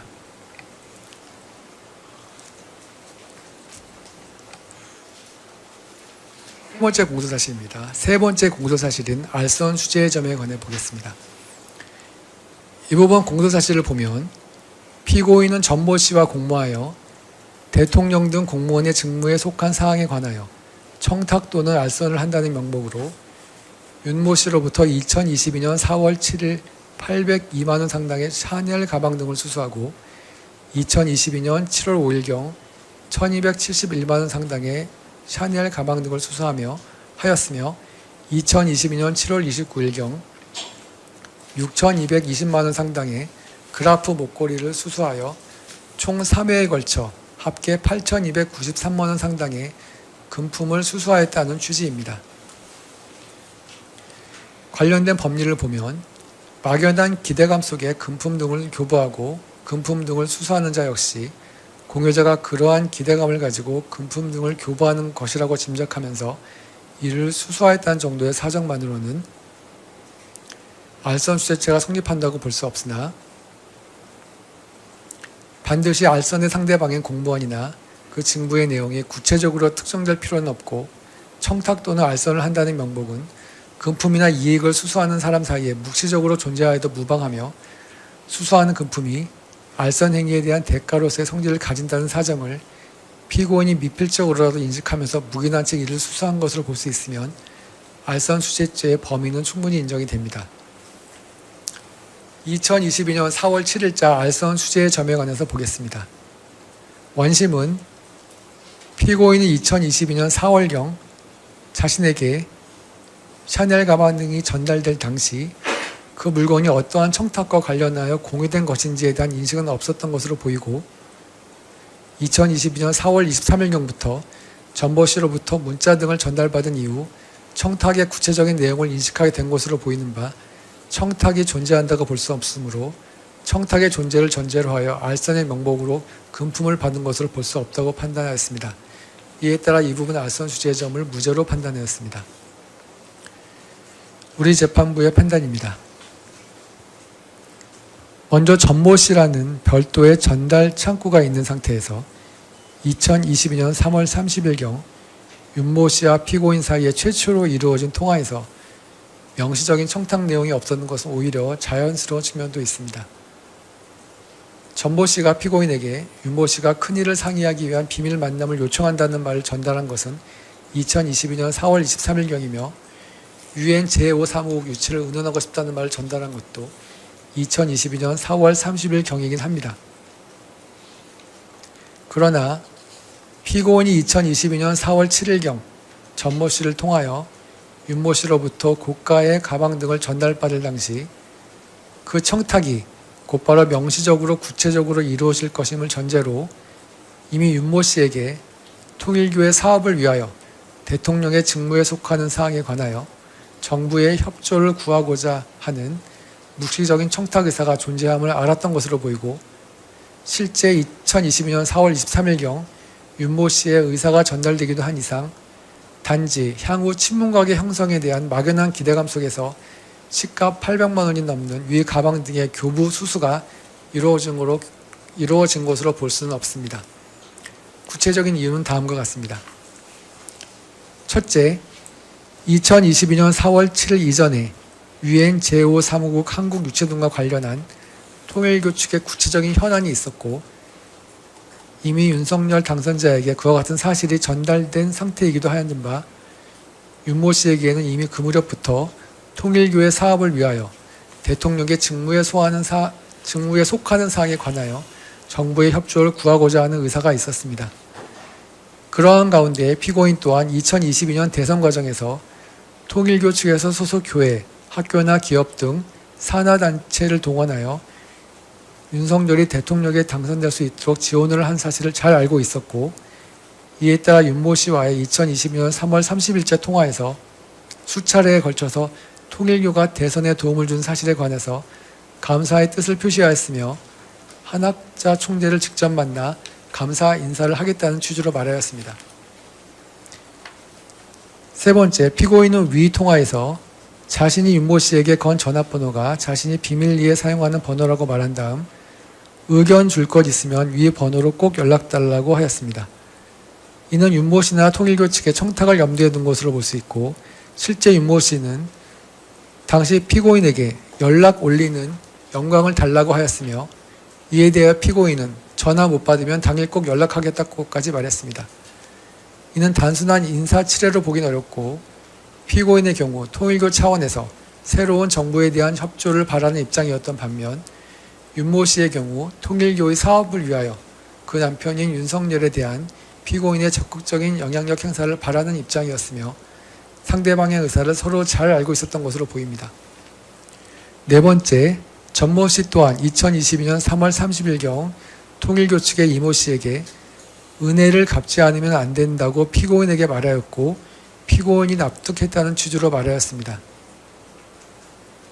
처음으로 샤넬 가방 등이 교부된 2022년 4월 7일경은 대통령 취임식 한 달 전으로 앞서 본 바와 같이 대통령 당선 과정에서 기여한 통일교가 대선 지원에 대한 보상을 요구할 것이 예견된 상황이었으며, 윤모 씨는 샤넬 가방 등이 건네진 날 5시 2분경 전모 씨에게 논의했던 몇 가지 내용을 정리되는 대로 다시 연락하겠다는 취지의 문자 메시지를 보내기도 하였습니다. 또한 당시 5번째입니다. 윤모 씨는 전모 씨에게 고문료 명목으로 1,500만 원을 주었는데, 단순히 당선 축하 명목의 가방 등을 전달해 달라면서 1,500만 원을 주지는 않았을 것으로 보입니다. 전모 씨는 얼마 지나지 않은 시점인 2022년 4월 19일경 통일교 측 인사들의 대통령 취임식 추천을 요구하고, 2022년 4월 23일경, 2022년 4월 30일경 피고인에게 계속하여 통일교의 청탁 내용을 전달하기도 하였습니다. 다음으로 윤모 씨가 위와 같이 전모 씨를 통해 피고인에게 교부한 샤넬 가방 등의 가액이 구입 당시를 기준으로 802만 원 상당으로 사회 통념상 의례적인 선물로 보기에는 고가의 물품입니다. 이와 같은 고가의 물건을 대가를 전제하지 아니한 채 친분 관계에서 주고받은 단순한 선물이라고 보기는 어렵고, 여기에 당시 피고인의 지위나 앞서 본 바와 같이 통일교에 대하여 감사하는 마음을 가지고 있었고, 이러한 점은 통일교 측에게도 전달된 것으로 보이는 점, 통일교 측이 추진하려는 사업의 성격상 대통령의 지시에 의해서 원활한 진행이 가능할 것으로 보이는 점 등을 보태어 보면, 앞서 본 청탁의 실현을 위한 대통령의 알선 이사 및 그와 같은 알선 행위와 수수한 금품 사이의 전체적 포괄적 대가관계도 인정됩니다. 그렇다면 피고인이 전모 씨와 공모하여 통일교가 추진하는 사업과 관련하여 정부 차원의 협력을 구하기 위한 청탁을 받고 대통령 등 공무원의 직무에 속한 사항에 관해서 알선의 명목으로 윤모 씨로부터 금품을 받았다는 이 부분 공소사실은 유죄로 인정됩니다. 다음으로 2022년 7월 5일자 알선 수재점에 관해서 보겠습니다. 원심은 먼저 피고인이 2022년 7월 5일경 샤넬 가방 등을 전모 씨를 통해 윤모 씨로부터 교부받은 사실을 인정한 다음, 피고인은 전모 씨가 2022년 4월 23일경부터 전달하여 준 문자 및 전화통화를 통해 통일교 측에서 원하는 것이 유엔 제5사무국 유치하는 것과 이를 위하여는 아프리카 국가들의 지지가 필요하고, 그 지지를 받기 위하여는 그 국가들에 대한 정부 차원의 지원이 필요하다는 것을 전해들은 것으로 보이는 점, 피고인은 2022년 7월 15일경 전화통화에서 윤용호에게 통일교에서 추진하는 일 관련하여 경제적 지원을 위해 피고인이 작업을 하고 있다는 취지로 말한 점 등을 종합하면 청탁 내용을 인식하고 알선 명목으로 위 가방 등을 교부받은 것이라고 인정을 하였습니다. 다음으로 원심은 대가 관계에 관해서, 첫째, 피고인은 2022년 7월경 당시 정부의 모든 부처를 통할하는 대통령의 배우자로 대통령에게 정부 차원의 지원 등에 관해서 이야기할 수 있는 가장 지근거리에 있는 사람이라는 점, 둘째, 피고인은 통일교 측에서 조직을 이용하여 피고인의 배우자가 대통령에 당선되도록 도움을 주었다고 인식하여 통일교 측에 감사의 마음을 가지고 있었던 점, 윤모 씨의 청탁 내용은 국가 운영 및 정책을 총괄하는 대통령의 지시에 의해서 추진될 수 있는 성격의 것으로 보이는 점, 넷째, 윤모 씨가 기대하는 피고인의 알선 행위는 윤모 씨의 청탁을 피고인에게 전달하여 통일교를 돕도록 하는 행위였다고 보이는 점, 다섯 번째, 대가관계는 수수된 금품과 알선 행위 자체에 있으면 족하고 수수된 금품과 청탁 내용 실현을 위해 소요되는 금원 사이에 있어야 하는 것은 아니라는 점 등을 종합해 보면 위 가방 등의 교부와 알선 사이에 대가관계가 있다고 볼 수 있고, 단지 피고인이 받은 금품의 가액과 청탁 실현을 위하여 소요될 비용에 현격한 차이가 있다는 점은 대가관계를 부정하는 요소가 되지 않는다고 판단하였습니다. 우리 재판부는 이에 대해서 다음과 같이 판단을 했습니다. 피고인은 원심에서 이 부분 항소의 이유와 같은 취지의 주장을 하였고, 원심은 앞서 본 바와 같은 상세한 이유를 들어 그 주장을 배척하였는 바, 원심이 설시한 사정에 더하여 첫째, 유엔 제5사무국의 한국 유치 등이 통일교만의 이익을 위해서가 아니었다는 사정만으로 청탁의 존재를 부정할 수 없는 점, 그때 청탁 또는 알선의 부탁을 하고 이를 수락하는 행위가 먼저 있은 후 나중에 그와 관련하여 또는 그 대가로 이익을 받을 것을 약속하거나 이익을 받는 행위가 있었다고 하여 공무원의 직무에 속한 사항을 알선한다는 명목으로 금품 등을 수수한 경우로 보아야 하는 점. 잘못 읽었습니다. 이익을 받는 행위가 있었다고 하여도 공무원의 직무에 속한 사항을 알선한다는 명목으로 금품 등을 수사한 경우로 보아야 하는 점.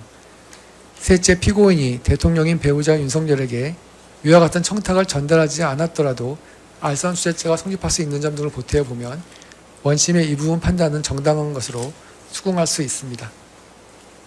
이 부분 원심 판단은 그대로 유지합니다. 마지막으로 2022년 7월 29일자 알선 수재의 점에 관해서 보겠습니다. 원심은 먼저 피고인이 그라프 목걸이를 교부받았는지에 관해서 다음과 같이 9가지의 상세한 이유를 들어 목걸이를 전달하였다는 전모씨 진술에 신빙성이 있다고 판단하였습니다. 간략하게만 말씀드리면, 첫째, 윤모씨는 피고인과 직접 전화통화 등으로 연락을 할 수 있었다. 둘째, 전모씨가 피고인과의 신뢰관계가 파탄에 이르게 될 행동을 할 이유가 없었다. 셋째, 전모씨가 영부인에게 전달된 물건을 가로채는 대담한 행위를 했을 것으로 보이지 않는다.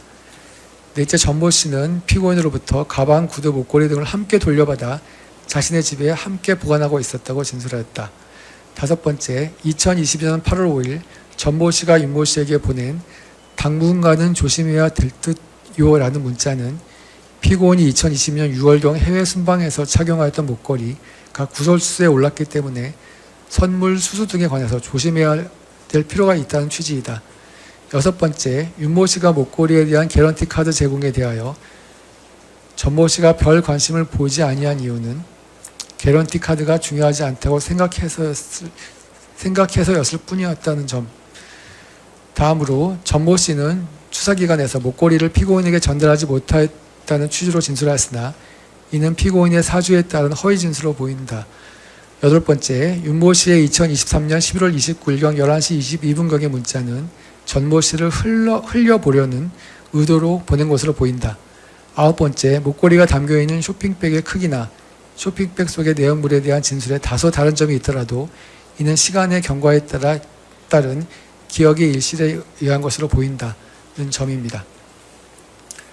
다음으로 원심은 피고인이 전모씨를 통하여 윤모씨로부터 알선의 대상이 되는 청탁을 인식하였는지 여부 및 알선의 명목으로 위 목걸이를 교부받았는지 등에 관해서 전모씨는 윤모씨로부터 2022년 7월 29일 5시 29분경 받은 문자를 텔레그램을 통하여 피고인에게 그대로 전달한 사실이 인정되는 바, 피고인은 그 무렵 알선의 대상이 되는 청탁 내용을 구체적으로 인식하였던 것으로 보이고, 그러한 청탁을 인식한 상태에서 그 다음날 위 목걸이를 전달받은 것은 알선의 명목으로 받은 것으로 판단되며 수수된 금품과 알선 행위 사이의 대가관계도 인정되고, 윤모씨의 교육부 장관 예방 청탁은 피고인의 알선 없이 국회의원 권모씨의 도움으로 실현된 것으로 보이나 알선 수재는 실제 알선 행위를 하였는지 여부와 관계없이 성립한다는 이유로 이 부분 공소사실을 유죄로 판단하였습니다. 이 부분에 대한 우리 법원의 판단입니다.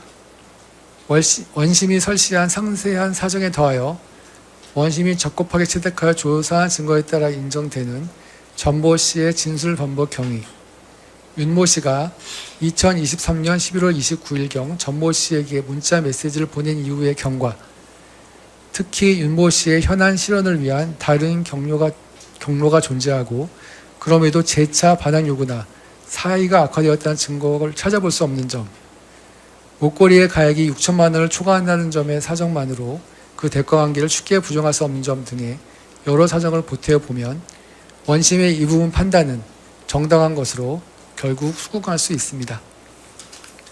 다음으로 죄수 부분에 관해서 보면 앞서 본 바와 같이 2022년 4월 7일자 알선 수재의 점을 포함하여 이 부분 공소사실은 모두 유죄로 인정됩니다. 통일교는 22대 대선 과정에서 피고인 부부에게 물적, 인적 도움을 주며 우호적인 관계를 쌓고자 하였고 윤모 씨는 처음부터 통일교가 추진하는 여러 사업과 관련하여 전모 씨를 통하여 대통령의 직무에 속한 사항의 알선을 부탁할 목적으로 피고인에게 전달될 금품을 교부하였는 바 이는 우호적인 관계를 지속적으로 유지하며 통일교의 사업과 관련한 지속적인 청탁을 하고자 하는 단일하고 계속된 범위 하에 이루어졌다고 볼 수 있습니다. 피고인 또한 통일교의 여러 현안을 인식한 채 순차로 전달받는 물건이 지속적인 청탁 알선의 대가임을 인식하고 교부받은 것으로 보아야 하고 대선 이후로도 통일교가 도움을 줄 것을 요청하면서 수차례 비밀리에 만남을 제안하기도 하였습니다. 나아가 위 세 번의 수수행위는 그 범행의 수단이나 방법도 사실상 동일하다고 판단되고 비록 통일교 측의 피고인에 대한 요청사항이 달라지는 부분이 있긴 하나 이는 청탁 내용이 보다 다양화 구체화되는 것에 불과합니다. 결국 2022년 4월 7일자 첫 번째 가방 등의 수수, 2022년 7월 5일자 두 번째 가방 등의 수수, 세 번째 2022년 7월 29일자 그라프 목걸이의 수수행위들은 단일하고 계속된 범위하에 이루어진 일련의 행위로서 알선 수재죄 포괄일죄에 해당한다고 판단됩니다. 결론적으로 2022년 4월 7일자 알선 수재의 점에 관한 특별검사 측의 항소는 이유 있고 나머지 알선 수재의 점에 관한 피고인 측 항소는 받아들일 수 없으며 위 각 알선 수재 범행은 포괄일죄로서 처벌되어야 합니다. 앞서 본 항소 이유에 관한 이 법원의 판단 내용을 정리하면 다음과 같습니다. 원심 판결의 무죄 부분 중 자본시장법 위반의 점에 관해선 직권 파기 사유가 있고 위 자본시장법 위반의 점 및 2022년 4월 7일자 알선 수재의 점에 관한 특별검사의 사실오인 내지 법리오해 주장은 이유 있으며 2022년 4월 7일자 알선 수재죄는 원심에서 유죄로 인정된 2022년 7월 5일자, 2022년 7월 29일자 알선 수재죄와 포괄일죄의 관계에 있는데 이러한 알선 수재죄는 유죄로 인정되는 자본시장법 위반죄, 이유무죄 부분을 제외합니다. 와 형법 제37조 전단의 경합범 관계에 있어 결국 피고인에 대한 위각 공소사실 전부에 대하여 다시 하나의 형을 정하여야 합니다. 따라서 피고인과 특별검사의 유죄 부분에 대한 각 양형부당 주장에 관한 판단을 생략한 채 원심 판결의 유죄 부분 및 자본시장법 위반의 점에 대한 무죄 부분, 이유 면소 부분을 포함합니다. 와 2022년 4월 7일자 알선 수재의 점에 관한 무죄 부분을 모두 파기하고 변론을 거쳐 다시 판결하기로 합니다. 또한 앞서 본 바와 같이 원심 판결의 무죄 부분 중 정치자금법 위반의 점에 대해서는 직권 파기 사유가 있으므로 이 부분을 파기하고 변론을 거쳐 다시 다음과 같이 판결합니다. 파기 부분에 관해서 보겠습니다. 유죄로 인정되는 범죄 사실은 자본시장법 위반의 점 중 앞서 일부 이유 무죄 부분으로 본 제외한 나머지 부분, 요약하면 피고인은 권모 씨 등과 공모하여 2010년 10월 22일경부터 2012년 12월 5일경까지 사이에 별지범죄연락표 1순번, 일부 순번 기재와 같이 도이치모터스 주식의 매매에 관해서 통정매매 89회, 가장매매 5회, 합계 총 49만 8,670주에 대한 통정 가장매매를 하고 별지범죄연락표 2 일부 순번 기재와 같이 3,085회 이상 매매 주문 등 시세 조정성 주문을 제출하여 도이치모터스 주식의 매매 거래가 성황을 이루고 있는 듯이 잘못 알게 하거나 그 시세를 변동시키는 행위 및 시세를 고정시키거나 안정시킬 목적으로 그 증권에 관한 일련의 매매 행위를 하였다는 부분입니다. 다음 알선 수재 부분은 포괄하여 공소사실 모두 유죄로 인정을 하였습니다. 다음으로 양형의 이유에 관해서 보겠습니다. 피고인에 대한 불리한 양형사유입니다.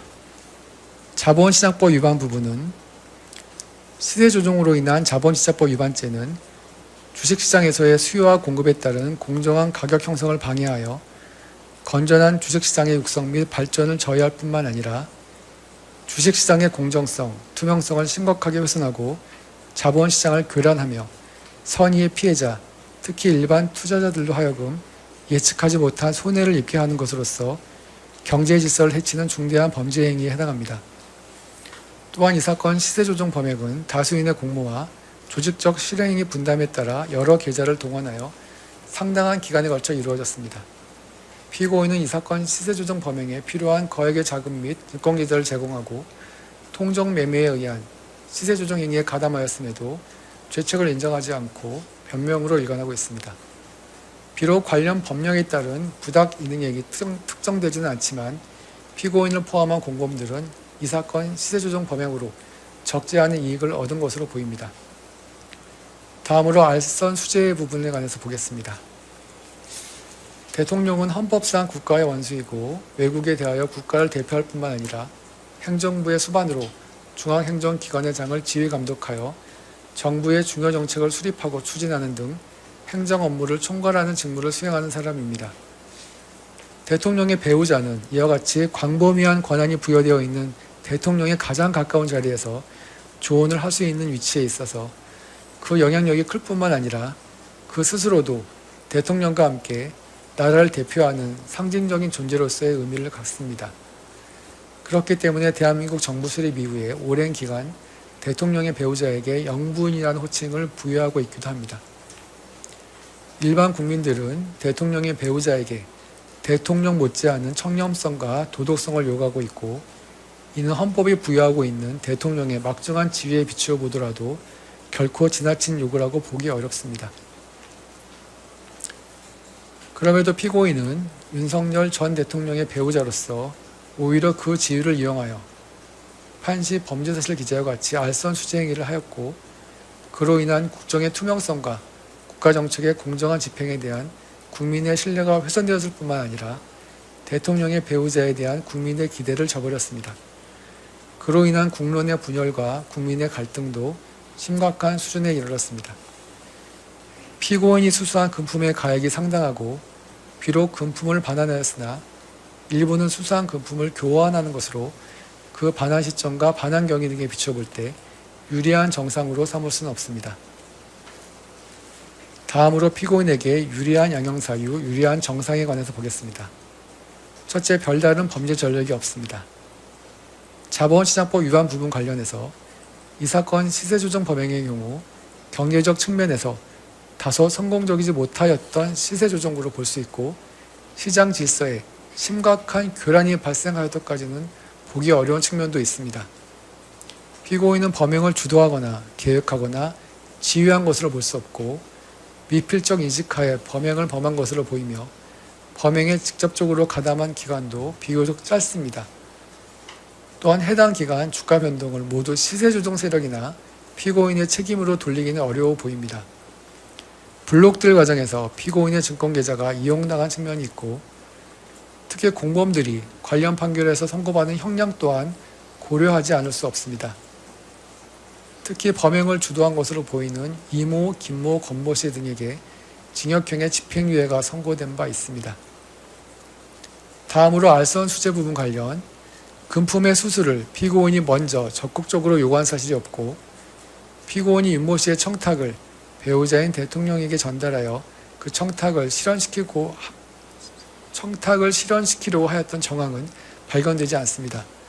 자신의 사려 깊지 못한 행동에 대하여 일부 자책하며 반성하고 있습니다. 앞서 본 피고인에게 불리한 정상과 유리한 정상, 그 밖에 피고인의 나이, 건강상태, 가족관계, 성행, 환경, 범행의 동기, 수단과 결과, 범행 후의 정황 등 이 사건 기록 및 변론에 나타난 모든 양형 요소를 종합적으로 고려하여 주문과 같이 형을 정합니다.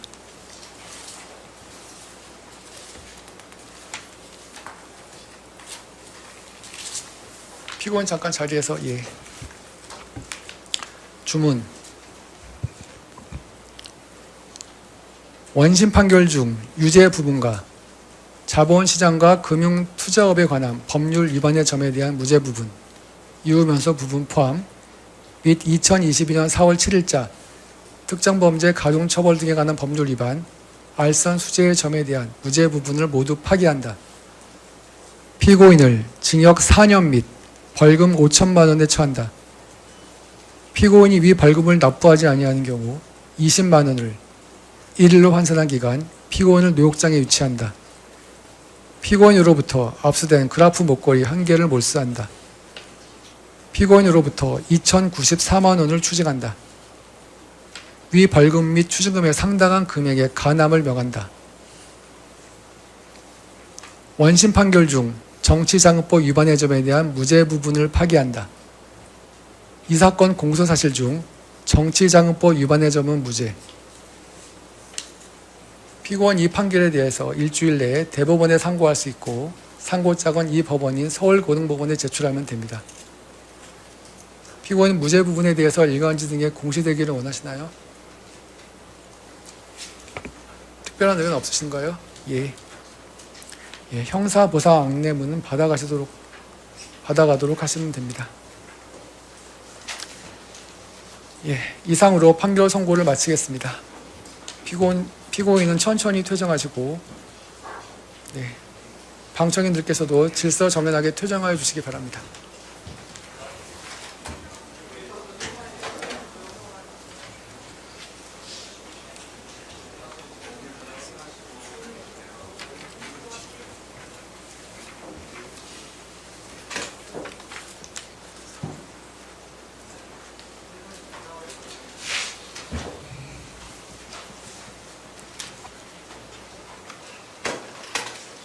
마치도록 하겠습니다.